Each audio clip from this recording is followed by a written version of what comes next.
أعوذ بالله من الشيطان الرجيم بسم الله الرحمن الرحيم। নামাজের গুরুত্ব।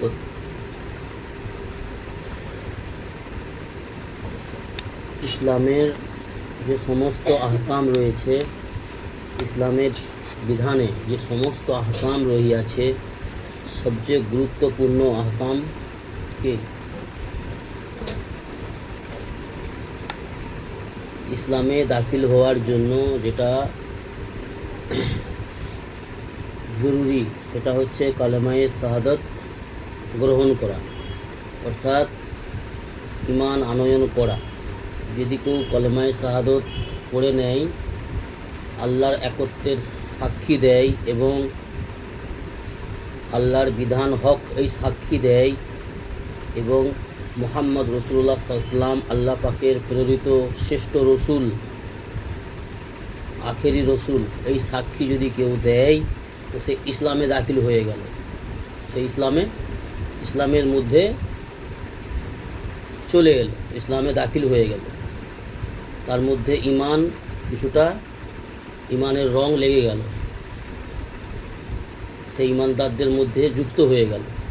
কিন্তু সবচেয়ে প্রথম এবং সবচেয়ে বড় আহকাম ইসলামে গ্রহণ করার পরে, ইসলামে দাখিল হওয়ার পরে, সেটি হচ্ছে নামাজ, সালাত। তো নামাজের গুরুত্ব কতটা!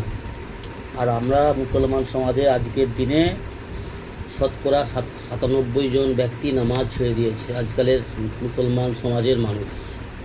তো নামাজের কতটা গুরুত্ব দেওয়া দরকার আমাদের জন্য, সেটা আমরা বুঝি না আর বুঝার চেষ্টাও করি না। যার কারণে নামাজ না আদায় করলে, সালাত আদায় না করলে কত বড় ক্ষতি হতে পারে আমাদের নিজেদের, সেটা আমরা জানি না, জানার চেষ্টা করি না। তার জন্যই আজকের দিনে আমাদের মুসলমান সমাজে শতকরা 97 জন কমসে কম মানুষ নামাজ থেকে দূরে, সালাত থেকে দূরে। তো নামাজের গুরুত্বটা বুঝিয়েছে, ভালো করে বুঝো, বুখারী শরীফের হাদিস।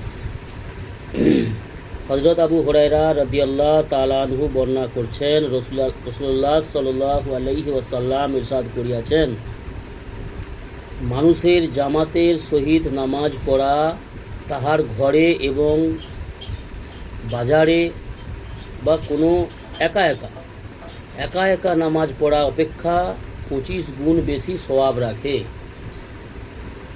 নামাজের একটা হচ্ছে আহমিয়ত, গুরুত্ব, ফায়দা, প্লাস বা জামাতের সহিত নামাজ পড়ার একটা ফায়দা আলাদা, অনেক গুণ বেশি সওয়াব। এখানে যেহেতু লিখেছে 25 গুণ, একা একা নামাজ পড়ে নেওয়া বাড়িতে বা কোনো মাঠে ঘাটে কাজে গেছি, ব্যবসা বাণিজ্যে গেছি, একা একা পড়ে নিলাম, তো এখানে কি হয়, জামাতের গুরুত্ব অন্তর থেকে চলে যায়।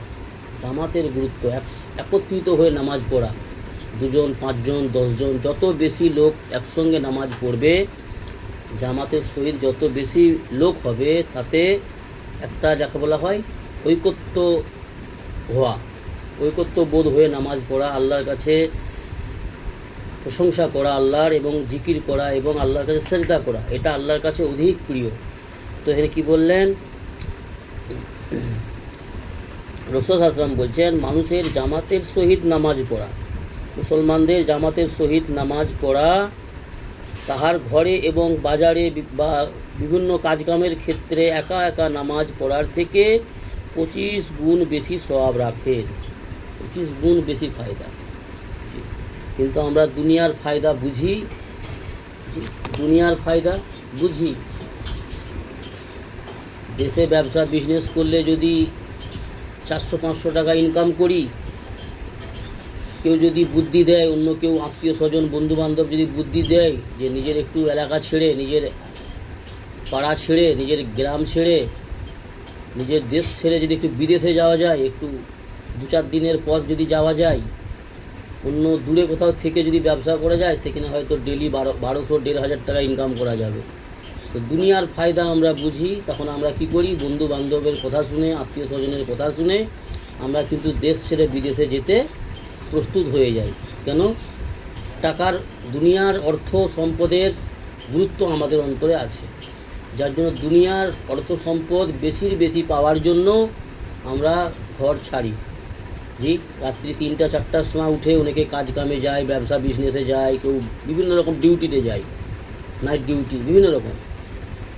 দুনিয়ার অর্থ সম্পদের গুরুত্ব আমাদের কাছে আছে, কিন্তু আখিরাতের গুরুত্ব আমাদের অন্তরে না থাকার কারণে আমরা নামাজ ছাড়াকে কোনো কষ্ট বা ক্ষতিকারক মনেই করি না। নামাজ ছাড়া আমাদের কাছে কোনো কঠিন ব্যাপার নয়। মুসলমান সমাজে নামাজ ছাড়া খুব সহজ হয়ে দাঁড়িয়েছে, তার কারণ আমরা আমাদের অন্তরে দ্বীন ইসলামের গুরুত্ব এবং নামাজের গুরুত্ব, আখিরাতের গুরুত্ব আমাদের অন্তরে কমে গেছে, অতি সামান্য, একেবারেই নেই, নীল হয়ে গেছে। যার কারণে আমরা আল্লাহর হুকুম হাকামকে শয়তানের ধোঁকায় পড়ে ছেড়ে বসি। এতে করে আমাদের নিজেদের বড় ক্ষতি হচ্ছে। আমরা আজ বুঝতে পারি না, কিন্তু কাল বুঝে আসবে। কিন্তু যখন বুঝে আসবে তখন আমরা হাহাকার করব, হাই হাই করব, আফসোস করব, কিন্তু এতে করে কোনো লাভ হবে না। অর্থাৎ সময় অতি মূল্য, কম সময়, অল্প সময় আমাদেরকে দুনিয়ায় দিয়ে পাঠিয়েছে আল্লাহ। এই সময়টাকে মূল্যায়ন করতে হবে এবং এই সময়ের গুরুত্ব বুঝে এবং আল্লাহর ইবাদত বন্দেগী করে দুনিয়া থেকে ইমানের সহিত বিদায় নেওয়ার চিন্তা চেতনা করে চলতে হবে আমাদেরকে। আল্লাহ আমাদের সহিত বুঝ দান করুন। আল্লাহুম্মা আমিন।